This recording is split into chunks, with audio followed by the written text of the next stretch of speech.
వాదన కరెక్ట్ అనేటటువంటి మొండితనం ఆర్ఎస్ఎస్ దగ్గర ఉండదు. ఎదుటి వాళ్ళ వాదనలు వింటది.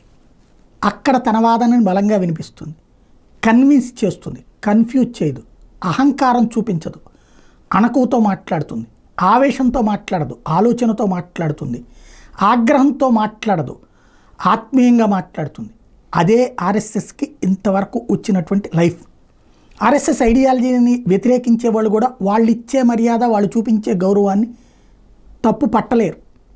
అదే సందర్భంలో ఆర్ఎస్ఎస్ అడిగే పదాలు ఒక కాశ్మీర్ విషయంలోనో లేదా జాతీయత విషయంలోనో లేదా మత మార్పిడిల విషయంలోనో సమాధానం లేనిది అనే కంటే కూడా మూర్ఖంగా వాదించేటటువంటి తప్పించి కన్విన్స్ చేయలేరు. అందుకనినే అంతర్జాతీయ సమాజం ఇప్పుడు ఆర్ఎస్ఎస్ పట్ల చూస్తోంది. వాళ్ళు ఆర్గ్యూ చేయడానికి వస్తున్నారు, వీళ్ళు తమ ఆర్గ్యుమెంట్ వినిపించడానికి సిద్ధపడుతున్నారు.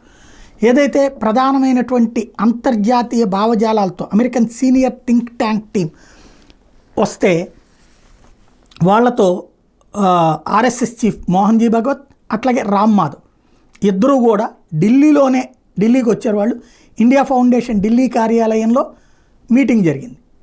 వాళ్ళ వాదనలు భారతదేశం గురించిన, హిందుత్వం గురించిన వాళ్ళకున్న అనుమానాలు, ఆవేశాలు, ఆగ్రహాలు వాళ్ళు ఎక్స్ప్లెయిన్ చేస్తే దానికి అర్థాలు చెప్తూ వాళ్ళు ఈ దేశంలో చేస్తున్న అంశాల గురించి ఎలాగ తప్పుదోవ పట్టిస్తున్నారు అన్నటువంటిది ఎక్స్ప్లెయిన్ చేస్తూ కన్ఫ్యూజ్ కాకుండా కన్విన్స్ చేసే ప్రయత్నం చేశారు.